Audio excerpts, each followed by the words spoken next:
You are a heavy marijuana smoker. I wouldn't say heavy. I used to be, but now it's just like not even like 3 times a week. I used to be though. Why'd you stop? Because honestly, or I don't want to say stop because you still smoke, but why did you lessen it?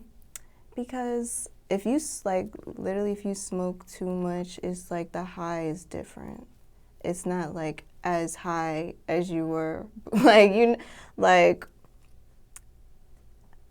I guess that's how you explain it. It's basically like the high isn't as high. Like I like to feel high and I like to feel like chill. Like I don't want to feel high and it's just like I feel regular. Like I want to feel the high.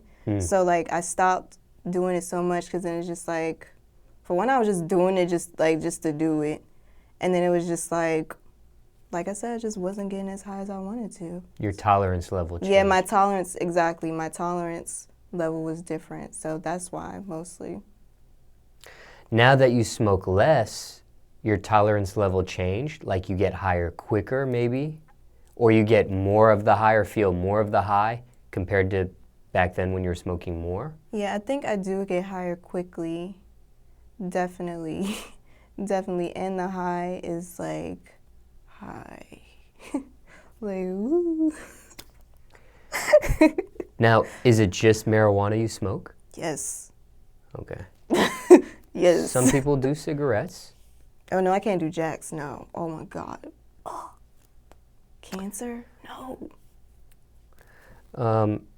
Smoking can do different things for different people. What does it do for you exactly? For me, it just makes me really relax, but also with different strains, it's different, feelings. So with different strains, of course, it's like you'll feel like more energetic, more chill, relaxed, just stuck, like tired.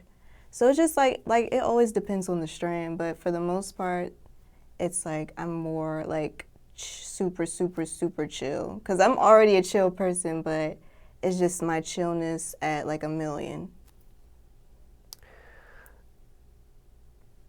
Favorite strain to smoke? Sativa, yes, because that's just a chill. That's just a chill for me. Certain brand? No brand. How do you smoke it? Backwoods. Certain flavor? No, not really. I mean, I like dark stout. Yeah, I think dark stout is probably my favorite. But yeah, where I'm from, people smoke sheets and funnels, and I hate it. Like, I hate it so much. Like, why are you putting tobacco in the weed? Like, I don't understand. Like, that's just something I can't understand. Like, I gotta smoke it straight. Like, what's the point of ruining it like that? But that's a big thing where I'm from. Do you remember the first time you smoked marijuana? Yes, I was in high school. Can you take us back to that moment? Oh my gosh. Smoking with this boy. Oh my gosh. Lord, the boy that got me into so much trouble in high school. But yeah, that was like the first time I ever smoked. So with this boy, like at first we were friends, but like he was like interested in me. But at first, like when we smoked, we were cool. Like, it was in Georgetown, D.C., because that's where the school that I went to was. And Georgetown, and it was like basically we went to school from like 8 a.m. to 5 p.m. So like around 5, it was like around the time where it was like getting dark around 5. So it was like, just chill. And then it's like Georgetown itself is just like majestical, kind of.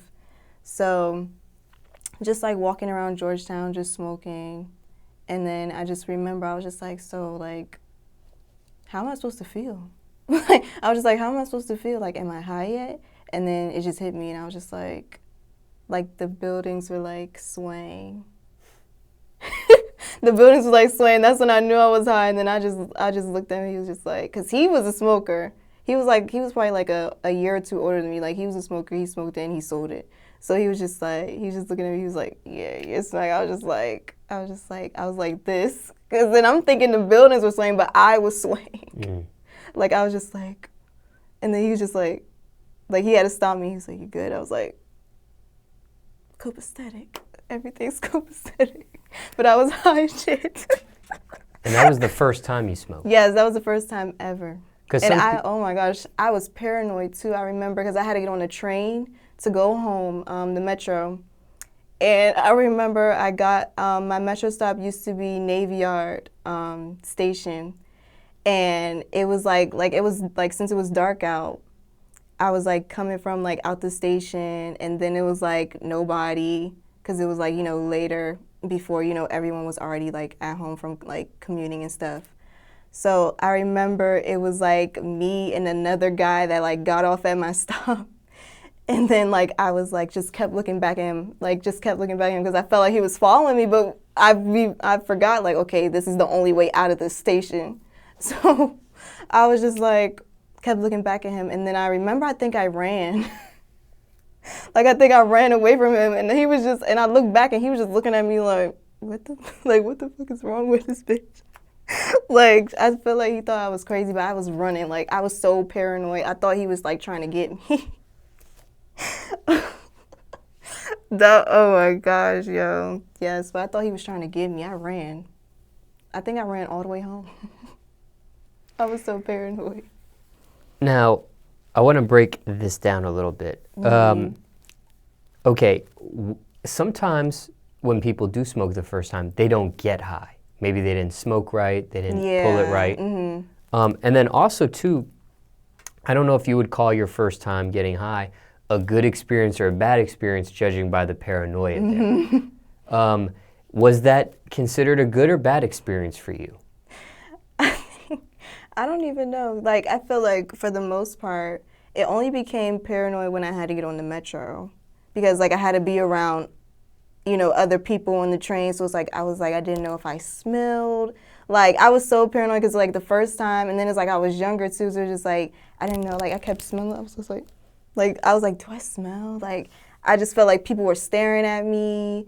But like since like when I was smoking in Georgetown, everything was more chill. It was like I still have that chillness, but then like when the paranoia kicked in, it was just like I was just looking around. I felt like eyes were on me. I was like, do I smell? Like, people kept staring at me. I'm pretty sure people probably weren't really staring at me. And then running from that guy, then I felt stupid. Then I had to come home and be paranoid because I like I said, I felt like I smelled. So like when I came home, I went straight to the bathroom and I took all my clothes off and I got in the shower. And then like I brushed my teeth. Like literally, I just like made sure like I was extra smelly good. Like I threw my clothes in the bottom of the hamper, and then like I ate dinner, and I remember I was crushing. And I remember my mom was like, "Wow, you're hungry. Did you eat lunch today?" And I was just like, my heart was beating so fast. Like I don't think it was just an experience. Like I don't think it was a bad experience, but it was just an experience itself. Now, when you smoked for the first time, was that influence? Was that peer pressure? Was that curiosity? It was curiosity, definitely, because being in art school, everybody was doing more than weed, honestly, but weed was like the starter drug, for real. So like I was always curious. I'm like, what's so good about it? Like everyone smokes. Like everyone would literally like leave at lunch to smoke. Like we had a lot of freedom at that school. Like we could leave, like come and go as we please. Like even at lunchtime, like we could go to like Chipotle in Georgetown. Like we could eat wherever we wanted to. So like people would like smoke like at lunch and like even like skip class, go smoke. And I'm just like, what's so good about it? And then he was just like, he was interested in me, so he's like, oh yeah, like we could smoke. So yeah, that's how, it was just curiosity for him. And I was just like, okay, like we can try it. I'm afraid to ask what other drugs kids were doing back then at that school aside from marijuana. At my school, Molly, because Molly became really popular because the Trinidad James song, "Pop the Molly, I'm sweating," so everybody wanted to do Molly. Tabs, like LSD, people were doing LSD, Molly water, pills, period, like everyone was doing pills. The white kids were doing coke. It's art school, so everyone was like, they wanted to be rock stars, so they wanted to be like the rock stars, but I never that's something that I never crossed into. Do you remember what strain it was that you smoked for the first time back then? No, I don't. I just was smoking it. I was just smoking it, just like it's weed. Like at that point, I was just like I didn't have no knowledge of weed. I was just like, what's so good about it? I didn't even know about strains. Didn't even know about backwoods papers and none of that. It was just like, it's weed. Smoke it. Did your parents ever catch you smoking that young? Smoking that young? No. No, not really. Are your parents smokers? Nope. Mm-mm.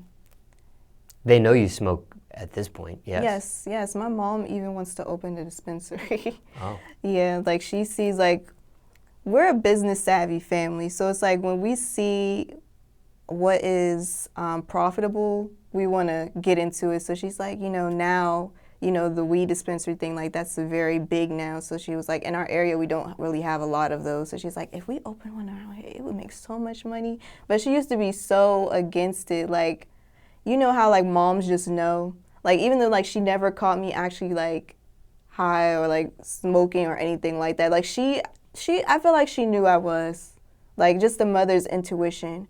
So, but she always like talked down on it and things like that, always. But now she she was thinking about, oh, like I think I want to open a dispensary, and I'm just like, oh, now you want to open a dispensary because it's some money in it. But you used to be like, don't smoke, you're gonna lose brain cells, you're gonna be dumb, da da da. Like she used to hate it.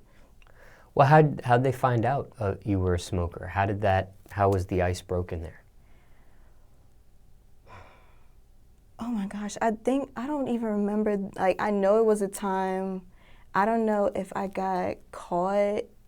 I don't know if it was like caught by my school, or it was like a situation like that where I was caught with it. Like, I don't know if it was like a school or something. And then it's like I remember my mom was having a talk with me in the car, like on the way home, and she was just like, that's when she was telling me like the brain cells and stuff. Like, why would you do why do you do that? Like, what do you get from it? Like, that kills your brain cells. Like, it makes you dumb. It makes you slow. Like, not like slow, but like, like movements and like thought process slow. So she was just like, I don't know, but I think it was a time where I got caught by somebody else and she was called, and then she tried to give me a talk about it. And her reaction? Her reaction, like, my mom isn't really like when it comes to serious things like that, she's not really like gonna get on you, whatever. She's just gonna try to let you understand, like I guess why it was wrong. Like, she wasn't trying to yell at me, but she was trying to lecture me. But I was just like, that's not even like true. Like, I'm cool. I still got all my marbles. It's like all that is like a myth. Like, but I was just listening to her just so she can like just get it out the way. Now, you have lessened the amount of how you smoke because of the tolerance issue we discussed at the top of this segment. But have you ever been asked to quit it? To quit it? No, never. I don't even know by who would even ask me to do that. Like, no. What about when it comes to a significant other? Has that ever been a deal breaker? Your marijuana habit? No, all the significant others that I had smoke. Like, I like when like picking a significant other, I'm not going to choose someone that doesn't like something that like at the time I was always doing. Like, it's just like we're not compatible, because you're not going to be sitting there telling me not to smoke and not to do something I want to do. Like, we're going to do it together, or we're not going to, not even that. Like they have to be cool with it. I'm not saying we have to do it together, but don't be, telling me I can't or I shouldn't do it. But yeah, all the significant others I have, like the guy that, we smoked, like we were together and we used to smoke all the time. And then from then on, it's like all the guys I've been with were smokers, so. Now, when it comes to the person you're getting the marijuana from, right? whoever's selling it to you. Did you ever get the pretty girl discount? Yes. A couple times actually, and then it was like from then on, it was just like it gets weird because then like guys like, oh yeah, like you want to chill, you want to go on a date, and I'll just be like, no, you're just the weed guy, and then when you say no, they want to start acting funny, so then it's just like then you got to find a new weed guy, so then it's just like it's tough because it's like they want to size you because you're pretty, but then it's like when you don't want to size them, they get mad. Like, okay. Gets awkward. Yeah, it gets awkward, and then I gotta find a whole nother weed guy. It's just too much. Why is it always a weed guy? Have you ever met a weed female dealer? No, I wish though. That would probably make life a whole lot easier. Because even now, like even with the new guy that I have now, he's just like trying to like talk to me, trying to hit me up off some other stuff, and I'm just like, why? No, I just know.